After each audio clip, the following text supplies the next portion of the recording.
낚시를 좋아하는 사람을 우리가 낚시광이라고 부르죠. 이 광이라는 단어가 들어간 그러한 취미를 가진 그러한 취미들을 보면 굉장히 한번 빠져들면 그 맛에 빠져든 사람들은 깊이 아주 거기에 취미를 갖게 되죠.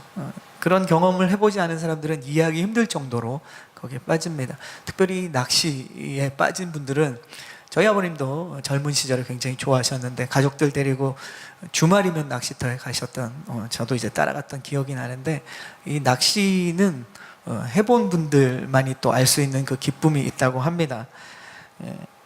이 손맛이라는 게 있대요. 이렇게 물고기가 찌를 딱 물었을 때 이 줄을 당기는 그 맛은 경험해보지 않은 사람들은 잘 모른다고 하죠. 물속에서 뭔가 보이지 않던 것이 이 낚시를 통해서 올라올 때 그 느낌에 굉장히 이제 기쁨을 느낀다고 합니다. 오늘 말씀에는 물론 낚시꾼 얘기는 나오지 않습니다. 어부에 대한 이야기가 나오죠. 어부들은 낚싯대로 낚시하는 사람이 아니라 오늘 나오는 어부들은 그물을 던져서 고기를 잡는, 그것이 직업인 어부 네 사람이 오늘 말씀에 나옵니다. 그들도 비슷하겠죠. 깊은 물속에서 보이지 않던 것들이, 수많은 물고기들이 이 그물에 끌려 올라올 때 힘들겠지만 아주 멋진 일일 겁니다. 오늘 주님께서는 가시다가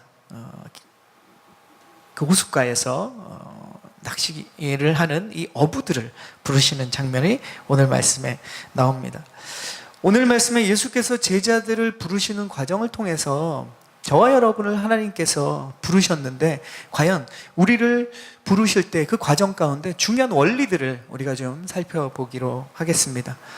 하나님께서는 오늘 이 예수님이 제자들을 부르시는 것을 통해서 하나님은 저와 여러분에게 무엇을 보여주시느냐, 어떤 원리를 보여주시느냐, 하나님께서는 하나님의 일을 하실 때 하나님의 사람들을 부르셔서 하나님의 사람들을 통해서 일을 하신다라는 것을 오늘 말씀을 보면 아주 잘 알 수 있습니다.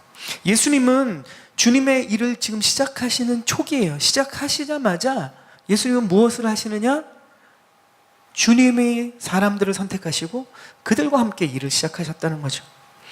예수님은 놀라운 능력을 가지고 계셨지만 혼자 다니시면서 혼자 사역하신 적이 없습니다. 항상 하나님의 사람들을 부르시고 함께 그 일을 해나가셨다는 거죠. 예수님이 일을 시작하실 때 오늘 보면 처음부터 함께 일할 제자들을 부르신 사건, 이 사건이 4개의 이 사복음서에 다 나와 있어요. 공통되게 언급하고 있습니다. 성경은 왜 제자들을 부르신 사건을 이렇게 강조하고 다 일일이 기록하고 있느냐? 하나님은 하나님의 일을 혼자 하시는 분이 아니라 저와 여러분, 하나님의 자녀들, 하나님의 사람들을 부르셔서 그 일을 하신다는 것을 우리는 반드시 기억해야 됩니다.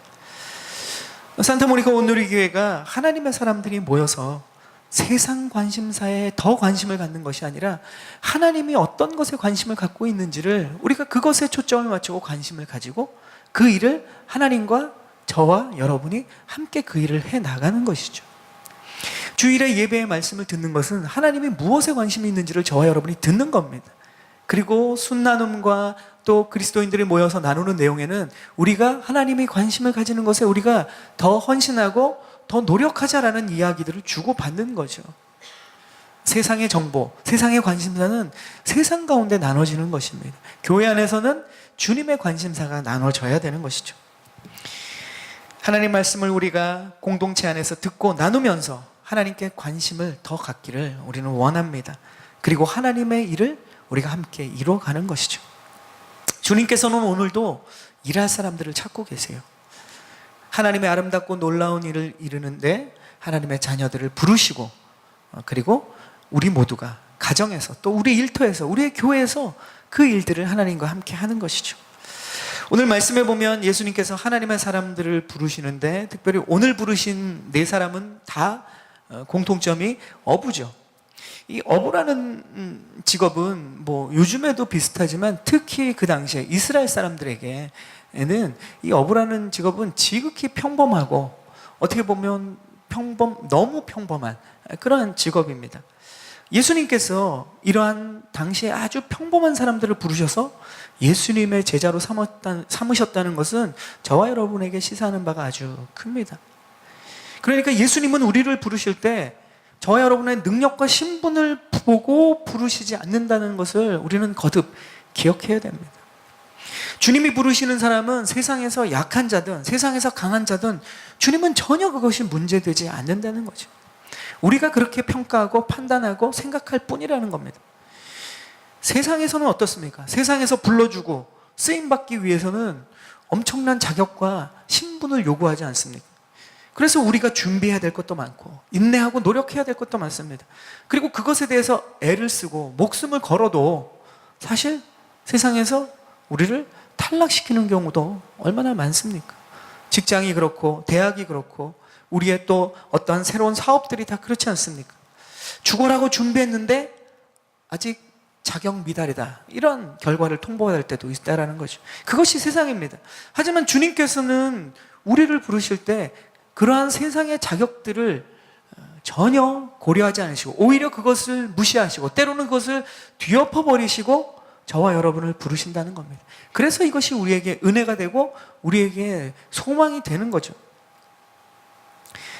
성경을 보십시오. 하나님께서 부르신 사람들은 이미 준비된 사람을 부르시는 것이 아니라 하나님 앞에 순종하는 사람을 부르셔서 그들을 하나님이 준비시킵니다. 우리는 이 전후를 바꿀 때가 너무 많아요. 주님은 준비된 사람을 부르시는 것이 아니라 하나님 앞에 그 부르심에 순종하는 그 마음 하나 가진 사람을 부르십니다. 그리고 주님께서 준비를 시키셔서 사용하신다는 거죠. 성경 안의 모든 인물이 그렇게 하나님 앞에 쓰임 받았던, 그 부르심에 순종으로 응답했던 사람들이 쓰임을 받았던 것입니다.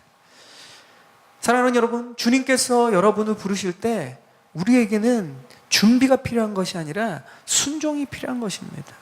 주님 앞에 우리가 순종할 때 주님께서 여러분을 부르시고 준비시키셔서 아름답게 여러분을 세상 가운데 사용하시는 그 주님을 기대하기를 축복합니다. 아멘. 둘째로 오늘 주님께서 부르시는 사람은 어떤 상황에서 부르시는지를 우리가 말씀을 보겠는데요. 이 18절 말씀을 제가 읽어보겠습니다. 18절에 이렇게 시작합니다. 예수께서 갈릴리 호숫가를 거니시다가 두 형제 베드로라고 하는 시몬과 그 동생 안드레를 보셨습니다. 그들은 어부들로 호수에 그물을 던지고 있었습니다. 자, 첫 번째 부르신 그 두 사람이 나오는데 형제예요. 베드로와 안드레. 안드레와 베드로를 주님께서 부르셨습니다. 근데 그들이 지금 뭘 하고 있었냐면 호수에 그물을 던지고 있을 때 부르셨다, 이렇게 이야기합니다. 누가복음에는 이 사건에 대해서 조금 더 자세하게 나오는데 이런 상황입니다. 그러니까 베드로와 안드레가 형제인데 밤새도록 고기를 잡았어요. 근데 그날따라 그물에 고기가 한 마리도 낚이지 않았습니다. 그리고 날이 샜어요. 아침이 되고 오전이 된 거죠. 그리고 이제 그물을 걷어들이고 있는데 예수님이 그 갈릴리를 호숫가를 거니시다가 이 베드로와 안드레를 보셨습니다. 그리고 너희들의 배를 좀 빌리자, 이렇게 되신 거예요. 그리고 사람들이 많이 왔기 때문에 배의 앞에 타셔서 물에서 땅에서 조금 떨어지셔서, 그래서 바닷가에, 해변가에 있는 그 호숫가에 있는 사람들이 다 듣고 볼 수 있도록, 그 당시에는 이런 음향 장비가 없기 때문에 나오셔서 거기서 말씀을 전하셨어요. 베드로의 배에서. 그리고 나서 말씀을 마치시고 베드로에게 예수님이 이렇게 명하셨습니다. 깊은 곳에 가서 그물을 던져라. 베드로가 이렇게 얘기하죠. 제가 지금 밤새 꼬박 밤이 맞도록 이 그물을 던지고 고기를 낚았는데 한 마리도 못 잡았습니다. 내가 어부인데, 내가 전문가인데, 근데 당신이 말씀을 전하시는 랍비께서, 선생님께서 그렇게 얘기하니 내가 순종해서 한번 해보겠습니다. 그리고 그물을 던졌는데 어떤 일이 벌어졌습니까? 너무 그 고기가 많이 잡혀서 옆에 있는 배들의 도움을 청해서 그 그물에 이제 고기를 낚은 거죠. 그리고 와서 예수님이 평범한 사람이 아니라는 것을 베드로는 알았죠. 말씀뿐만 아니라 그의 말씀을 통해서 순종했더니 하나님의 놀라운 역사를 경험하고 베드로는 이렇게 고백합니다. 주여, 제가 죄인입니다. 저를 떠나소서, 이렇게 얘기하죠. 그렇게 할 때, 고백했을 때 예수님이 너는 나를 따라라, 이렇게 제자로 삼으신 사건입니다. 근데 오늘 사건에는 똑같은 그 상황을 굉장히 간략하게 포인트만을 언급한 거죠. 그러니까 많은 물고기를 잡은 그 과정보다 그물을 내려서 고기를 잡았을 때 그 두 사람을 예수님은 제자로 부르셨다. 이 얘기를 하고 싶은 거죠. 오늘 읽은 말씀에 보면 21절에는 또 다른 두 사람이 나옵니다. 그들은 또 다른 어부 두 사람인데 그들도 형제였어요. 요한과 야고보였죠. 야고보와 요한. 그 형제가 또 어부로 있었는데 그들을 예수님이 제자로 부르실 때는 지금 어떻게 하고 있었느냐고 보니까 그들이 그물을 손질하고 있을 때 그 두 사람을 예수님은 제자로 부르셨다. 이렇게 얘기합니다. 그물을 손질한다는 것은 그 당시에 어떤 상황인가 하면은 고기를 잡기 전에 그물을 손질하지 않습니다. 어부는 그물을 바다에 던져서 고기를 잡은 다음에 반드시 그 바로 이후에 그물을 손질해 놔야 돼요. 그렇지 않으면 다음에 그물을 던지기 위해서까지 그대로 놔뒀다가 이제 다시 그물을 던질 때 만약에 손질을 하기 시작하면 그물이 많이 상한다는 거죠. 그러니까 어부들은 항상 고기를 잡은 그 다음에 즉시 그물을 손질을 해야 되는 거예요. 그러니까 지금 예수님께서 이 요한과 야고보를 부르셨을 때는 이들은 지금 고기 잡기를 마치고 난 후에 부르심을 받은 거예요. 그러니까 베드로와 안드레는 고기를 한참 예수님 말씀에 순종해서 열심히 낚았을 그때 주님이 이 두 사람을 제자로 부르시고 지금 요한과 야고보는 고기 잡기를 마치고 난 후에 지금 준비하고 있을 때 부르셨다라는 거죠. 이 두 사람 형제와 이 두 사람 형제를 부르신 상황이 조금 차이가 있다는 거죠. 그러니까 이것을 우리의 삶에 적용하면 주님은 언제 우리를 부르시느냐? 일을 우리가 열심히 하고 있을 때, 큰 수확을 얻었을 때도 부르시지만 우리가 일을 준비하고 있을 때나 또 우리 중에 누군가는 지금 일을 쉬고 있을 때, 이때도 주님은 부르신다는 거죠. 우리가 뭔가 큰 성과를 이루거나 아니면 특별히 어떠한 일을 준비하고 있을 때 주님은 우리를 부르신 것이냐? 그러면 그렇지 않은 상황에 있는 사람들은 주님이 부르고 계시지 않는 것이냐? 이게 아니라는 거죠. 오늘 이 두 명과 두 명의 형제 어부들을 부르실 때 주님은 우리에게 언제 하나님의 사람인 저와 여러분을 부르시느냐? 우리가 뭔가 열심히 일을 하고 있으면서 뭔가 성취를 하고 뭔가를 얻었을 때 부르시는 것뿐만 아니라 우리가 준비를 하고 있을 때, 또 우리의 삶에서 우리가 쉼을 가지고 있을 때도 주님은 부르신다는 거예요. 이 사실은 우리에게, 그러니까 언제 부르실지 모르니까 24시간 긴장하고 있어, 이런 얘기가 아닙니다. 우리의 삶의 모든 자리는 주님이 부르신 자리라는 거예요. 우리가 뭔가 특별한 일을 하고 있을 때만 우리는 주님이 우리를 부르셨다라고 착각합니다. 그러나 성경 안에 많은 사건들을 보면 주님은 하나님 앞에 순종하는 모든 사람, 그 사람이 어떤 상황에 있을지라도, 어떤 시간 속에 있을지라도 주님은 그 모든 순간을 주님은 우리를 부르신다는 겁니다.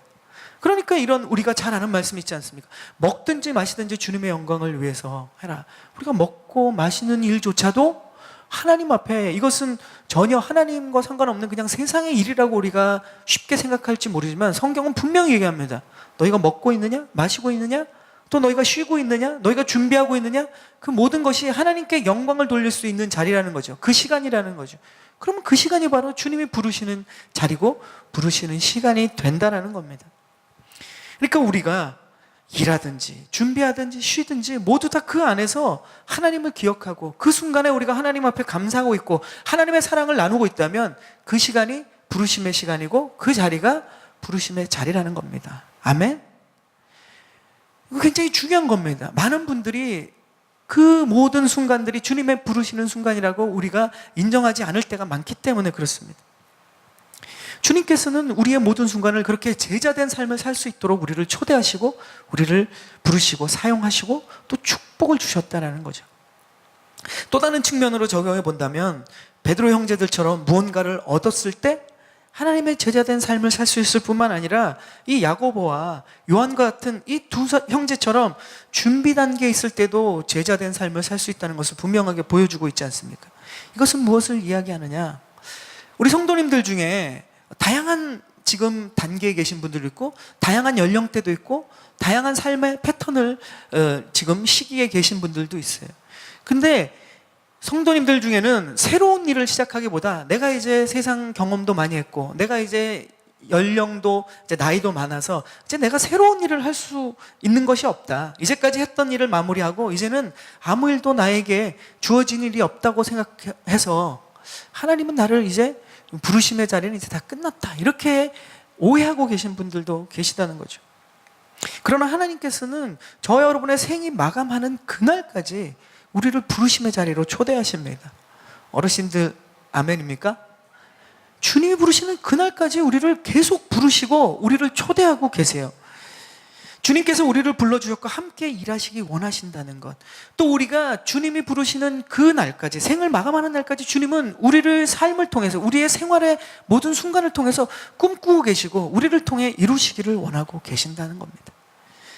그래서 주님이 꿈꾸시는 것처럼 우리는 주님이 부르시는 그날까지, 죽는 날까지 끊임없이 주님의 꿈을 꾸고 그 일들에 아름답게 쓰임 받는 것입니다.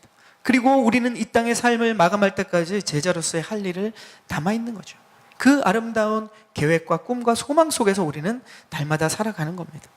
또 여러분 중에는 어떤 성도님들은 뭐 학생들도 계시고 또 새로운 일을 준비하고 계시는 분들도 있죠. 그리고 진행하고 계시는 분들도 계실 겁니다. 그런 분들은 예수님께서 제자로 부르셔서 그러면은 나는 당연히 지금 새로운 일을 하고 있고 뭔가 과정 중에 있기 때문에 주님이 지금 부르셨다는 확신이 있을지라도 정말 그 부르심이 뭔지를 우리는 확인해 봐야 된다는 겁니다.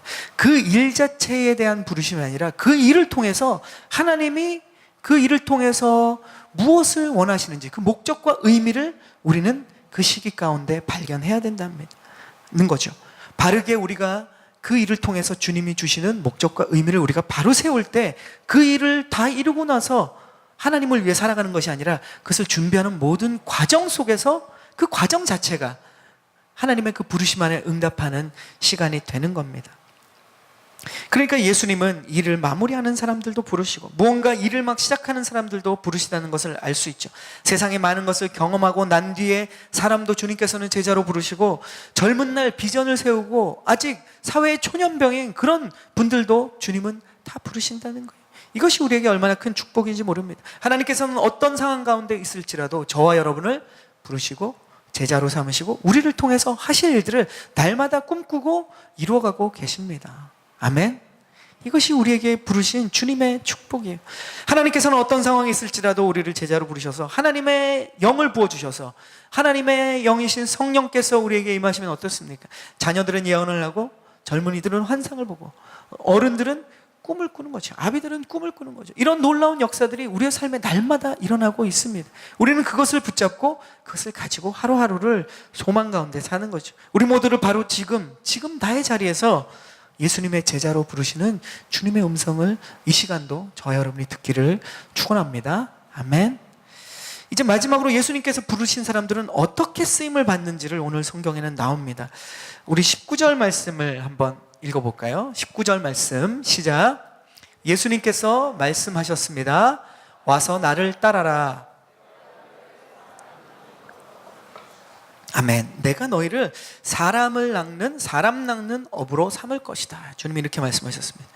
그러니까 예수님이 지금 제자를 4명을 부르시는데 이 4명은 원래 어부였잖아요. 그죠? 그런데 지금 다른 어부로 부르셨어요. 그러니까 이전에는 고기를 낚는 어부였는데 이제 예수님이 이들을 어떻게 부르셨냐면 다르게 사용하십니다. 이제는 사람을 낚는 어부로 부르셨다. 그들의 모습이 부르신 다음에 확 변하지 않았어요. 그들의 역할이 변했느냐? 별로 변하지 않았어요. 그들이 이전에도 어부였고 이후에도 지금 어부라라고 예수님은 어부로 삼으실 것이다라고 지금 말씀하시죠. 그런데 낚는 대상이 달라졌다는 거예요. 이전에는 고기 낚는 어부는 고기를 낚는 겁니다. 자기 생활을 위해서 수고하는 삶이 전부였던 거죠, 그들에게. 그런데 지금 예수님이 그들을 부르시면, 제자들로 우리를 부르시면 어떻게 바뀌느냐? 사람을 낚는 어부로 변화되어서 하나님의 나라를 위해서 수고하는 놀라운 축복의 삶을 주신다는 거예요. 그러면 그 수고와 땀 흘림은 어떻습니까? 이전과는 비교할 수 없는 보람과 이전과는 비교할 수 없는 기쁨들이 우리 안에 주님은 주기 원하신다는 거예요. 가치가 달라진다는 겁니다. 그래서 저와 여러분이 예수님의 부르심을 받아 제자가 된다는 것은 무엇인가? 주님이 우리를 부르실 때 우리가 하던 일을 다 그만두고 주님이 나에게 은혜 주셔서 주님이 나를 부르셔서 주님이 내가 너로 사람을 낚는 어부가 되게 하리라, 내가 너를 통해서 새 일을 이루리라, 이런 음성과 이런 축복을 우리가 받으면 그 걱정부터 하지 않습니까? 내가 이 직장을 때려쳐야 되나? 내가 내 삶의 자리를 옮겨야 되나? 내가 이제 신학을 해야 되나? 내가 선교지를 가야 되나? 예전에도 한번 말씀드렸지만 아무나 그렇게 주님이 보내지 않습니다. 준비를 시키시고 보냅니다. 왜냐하면 준비시키지 않으시고 보내면 주님도 어렵지만 우리도 어렵습니다. 주님은 우리가 어렵고 힘들게 하기 위해서 우리에게 사명을 주시고 제자를 부르시는 게 아니에요. 주님이 저와 여러분을 제자로 다 부르시는데 우리는 그 제자로 부르시는 것들이 정말 특별한 사람에게 특별한 부르심이 있고, 그래서 특별한 우리가 헌신과 희생이 필요할까 봐 우리는 주님의 자녀입니다 그러면 아멘 그러지만, 여러분은 주님의 제자입니다 그러면 아멘 잘 안 해요. 왜냐하면 그 얘기를 하는 순간부터 내 인생이 꼬일 거라고 생각하거든요. 내 인생이 지금까지 평탄하게 살아왔던 것들을 다 접어야 된다고 생각합니다. 그런 특별한 부르심은 특별한 사람들에게만 있는 거예요. 주님께서 우리를 제자로 부르시면 대부분의 경우는 우리의 자리에서 우리가 하던 일을 그대로 해야 됩니다. 부모가 주님이 제자로 부르셨다고 해서 자녀들을 내팽개치고 선교지에 갑니까? 이것은 하나님이 제자로 우리를 부르신, 모두를 부르신 그 의미를 잘못 알고 있는 거예요. 주님이 우리를 제자로 부르시면 우리는 우리의 자리에서 하던 일을 그대로 해야죠. 그러나 분명히 기억해야 되는 것은 뭐냐? 오늘 말씀처럼 역할이나 직업이 바뀌는 게 아니라 우리가 그 자리에서 일하는 목적과 의미가 달라지는 거예요. 다시 말씀드립니다. 주님이 부르시면 목적과 의미가 달라지는 거예요. 주님이 우리를 부르셨는데 여러분이 이전에 그냥 세상 살던 그 방법대로 목적과 의미가 여러분이 변하지 않았다? 주님은 분명히 여러분을 제자로 부르셨는데 여러분은 제자된 삶을 살지 않는 거예요. 근데 주님이 우리를 제자를 부르셨다. 주님이 나를 부르셨다. 주님이 나를 자녀 삼아주시고 나에게 하나님의 자녀로서 어떻게 살아야 하는지, 그리스도인으로서 어떻게 살아야 되는지, 제자로서 어떻게 살아야 되는지 주님이 말씀하신 것이 내 안에 아멘으로 받아들여지고 내 삶에 결단이 일어나면 어떻게 되느냐? 내가 똑같은 일을 하는데 목적과 의미가 달라져 버린 거예요. 그것을 내가 느낀다면 여러분은 지금 제자로서 살아가고 있는 겁니다. 주님은 우리를 하나님의 자녀로 삼아주시고 우리 모두를 제자로 불러주셨지만 우리의 생활의 자리로 들어가 보면, 실제적인 삶의 자리로 들어가 보면 부모로서, 자녀로서, 직장인으로서 여전히 그 부르심의 자리는 같아요. 환경은 같습니다. 여전히 부모로서, 자녀로서의 역할은 해야죠. 그리고 여전히 직장에서 맡겨진 일을 해야 됩니다. 그러나 그 부르심의 자리는 변하지 않았지만 그곳에서 내가 이 일을 하는 목적과 의미는 달라져야 된다는 겁니다. 그래서 다른 부르심이 되는 거예요. 지금 4명의 제자를 어부였지만 다른 어부로 주님께서 바꾸시는 것과 같은 이치입니다. 고기 낚는 어부들을 이제 다른 목적과 의미, 사람을 낚는 어부로 부르신 것처럼 저와 여러분을 맡기신 그 역할에서 참된 목적, 우리에게 맡겨진 그 역할의 참된 목적이 뭔가, 참된 의미가 뭔지를 우리로 깨닫게 하시고 그 목적과 의미를 위해서 살아갈 수 있도록 우리를 변화시켜 주신다는 겁니다. 그래서 내게 맡겨진 역할이 이전보다 제자로서의 삶은 더 기대가 되는 거예요. 더 소망이 되는 거예요. 더 두려움과 걱정과 희생과 헌신 때문에 두려움의 자리가 아니라 소망과 평안의 자리로 변하는 것이 진짜 주님이 저와 여러분을 제자로 부르셨을 때 그것을 바르게 이해하고 그렇게 바르게 우리가 응답할 때 나타나는 우리 안에 열매고 변화인 것입니다. 그래서 우리에게 맡겨진 일을 해나갈 때 때로는 힘든 일이 찾아와도 오히려 그것을 넘어설 힘이 생기고 주님이 이 부르심의 자리에 나를 제자로 부르셨기 때문에 소망이 생기는 겁니다. 그래서 주님이 저와 여러분을 제자로 부르실 때는 우리에게 부담이 되는 게 아니라 기대가 되는 거예요. 주님이 우리에게 그러한 놀라운 축복들을 더 높은 곳으로 우리를 높은 부르심으로 인도하시기 때문에 우리에게 소망이 생기는 겁니다. 비즈니스맨으로 살다가 주님이 예수님께서 우리를 부르시면 어떻게 됩니까? 하는 일은 똑같아요. 그러나 목적과 의미는 달라져야죠. 과거에는 이 일을 통해서 세상에 이윤만 남기는데 내 모든 정성과 에너지를 쏟았다면 주님이 저와 여러분을 제자로 부르실 때 우리는 어떻게 변화되어야 됩니까? 세상 비즈니스맨이 아니라 하나님 나라의 비즈니스맨으로 변하는 거죠. 목적과 의미가 달라지기 때문에 하늘의 장사를 해야 되는 겁니다. 많은 세상의 이윤이 아니라 정말 영적인 이윤을 남겨서 그 비즈니스맨들을 사용하셔서 많은 사람들을 살리는데 어쩌면 영적인 공공기업, 공정기업으로 그 사람들을 사용하시는 거죠. 그것이 예수님의 제자로 부르신 삶을 살아가는 비즈니스맨의 역할이고 목적과 의미가 되는 겁니다. 예수님이 의사를 부르시면 어떻게 됩니까? 예전에는 육신만 치료하는 사람, 심지어는 의사분들 중에 가끔 나오는 분처럼 다 그런 게 아닙니다. 가끔 세상에 보면 이렇게 환자가 한 명 들어오면 얼마 이렇게 하시는 분도 계시다고 해요. 다 그런 건 아니겠죠. 소수겠죠. 그런데 세상에 만약에 돈만을 추구하는 사람이라면 그렇게 하겠지만 그리스도인으로서 의사로 우리를 부르시면 달라지는 거죠. 이 환자의 질병만 보는 것이 아니라 그의 마음의 아픔을 보고 그의 영혼의 아픔을 보고 이제 육신만 치료하는 의사가 아니라 그의 영혼을 치료하는 의사로 주님은 바뀌게 하십니다. 그것이 제자로 부르심을 받은 그리스도인 의사의 변화된 삶인 거죠. 예술가를 주님이 부르시면 어떡합니까? 예전에는 그 마음의 고통과 슬픔과 외로움만을 드러내고 또 그것을 어루만져주는 그러한 예술가였다면 주님이 저와 여러분을 중에 예술가를 주님께서 부르시면 제자로 부르시면 그 예술가는 어떻게 변해야 됩니까? 그들의 영혼까지 치료할 수 있는 그런 예술가로 주님이 부르신 거예요. 변호사도 마찬가지 아니겠습니까? 세상에 힘을 가진 사람들을 변호하면서 뭔가 자신의 커리어를 쌓아가는 사람이 아니라 이제는 하나님이 긍휼히 여기시는 사람들을 위해서 변호하는 사람으로 바뀌었을 때 예수님의 제자된 삶을 사는 거예요. 가정주부를 예수님께서 부르시면 어떻게 됩니까? 가족을 먹이고 입히고 돌보는 사람에서 그냥 멈추는 것이 아니라 가족을 위해 기도하고 그들의 영혼을 책임지는 그러한 아름다운 역할로 바뀌게 되는 거죠. 그래서 우리가 어떤 상황에 있든지 어떤 직업을 가졌든지 어떤 역할을 가지고 있든지 그 속에서 주님이 우리를 제자로 부르셔서 목적과 의미를 바꿔주십니다. 저와 여러분에게 그 부르심의 목적과 의미를 여러분은 찾고 계십니까? 그것을 붙잡고 지금 살아가고 계십니까? 그렇다면 여러분은 예수님의 제자인 겁니다. 그렇지 않다면 세상에서 아무리 높아지고 탁월해지고 남들이 다 부러워할지라도 여러분은 세상에서는 탁월한 사람일지 모르지만 예수님이 보실 때, 성경이 볼 때는 저와 여러분은 아직 제자의 삶을 살지 못하고 있는 겁니다. 오늘 말씀을 통해서 주님은 무엇을 얘기하시느냐? 우리에게 그 부르심의 자리에서 정말로 하나님이 기뻐하시는, 또 우리에게 진정한 축복이 되는 목적과 의미를 발견하고 그것을 향해서 한 걸음 한 걸음 제자된 삶을 살아가기를 축복합니다. 아멘. 제가 이 말씀을 준비하면서 지난주 화요일 날 저희 가족이 이제 식당에 갔어요.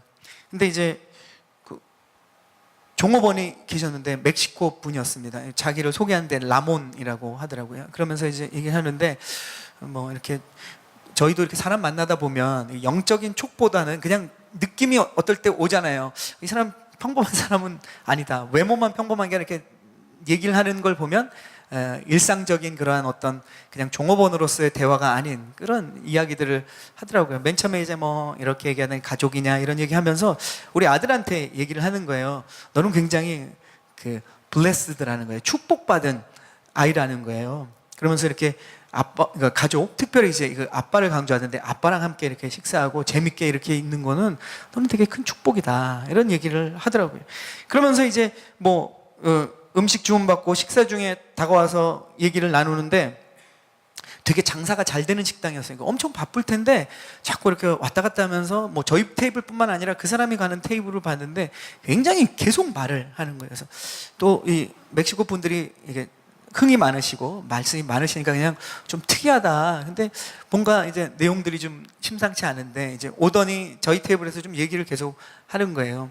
그러면서 이제 저한테 직업이 뭐냐고 물어보더라고요. 보통 식당에서 그런 거 잘 물어보지 않는 걸로 알고 있는데 저는 처음 질문을 받았습니다. 그래서 저는 한국인 교회에서 목회자로 사역하고 있습니다. 그러니까 이제 이 사람이 뭔가를 이제 말문이 트인 거죠.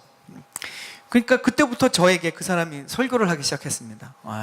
저한테 목사라고 하니까 설교를 시작해요. 근데 그 설교 내용은 사실 지루한 그러한 무슨 신학적인 그러한 설교를 한 것이 아니라 간증이었어요. 자기가 얼마 전에 니카라과에 선교 아울리치를 갔다 왔다는 거예요. 거기 갔더니 정말로 많은 아이들이 아버지가 없이, 그러니까 아버지가 보통 저희가 지난번 멕시코 갔다 와서 나눈 거랑 똑같습니다. 그러니까 아내랑 결혼해서 자녀를 낳고 아버지들은 그 가정의 책임을 잘 거기 니카라과도 지금 안 지나 봐요. 그리고 아빠는 떠나고 그냥 엄마랑 또 자녀, 그리고 또 이제 또 결혼하고 해서 아이들이 이제 그 아버지 없이 자라는 아이들이 굉장히 많다라는 얘기를 하는 거예요. 그러니까 본인이 가서 그 사역을 한 거죠. 그러면서 이제 우리 아들한테 그 얘기를 한 이유가 그건 거죠. 이렇게 아버지와 재밌게 이야기하고 밥을 먹는 이런 것이 네가 얼마나 축복인지 잘 모르지만 자신은 이제 니카라과에서 그런 상황들을 봤다라는 거예요. 그리고 이제 그곳에 가서 자신이 사역했던 거, 그리고 얼마나 그 아이들을 보면서 마음이 아팠는지, 또 아이들을 얼마나 케어하고 있는지를 얘기를 했어요. 그래서 뭐 이제 은혜롭게 듣고, 저희는 이제 또 멕시코에 가서 그런 모습을 봤는데, 또 멕시코인 그분이 또 이제 더 힘든 환경인 니카라과에서 사역하시는 걸 들으면서 되게 감동이 됐습니다. 그러면서 또 한 가지 얘기를 하는데, 한두 시간 전에 저쪽 테이블에 아버지랑 아들이랑 부자가 와서 식사를 하고 갔다고 얘기를 하는 거예요. 근데 아버지는 90대고 아들은 43살이라고 얘기하더라고요.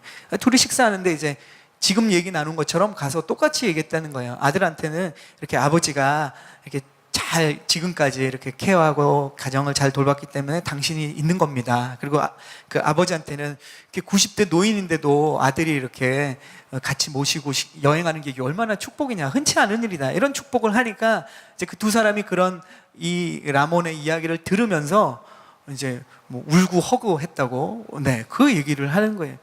그 얘기를 들으면서 참 은혜를 많이 받았습니다.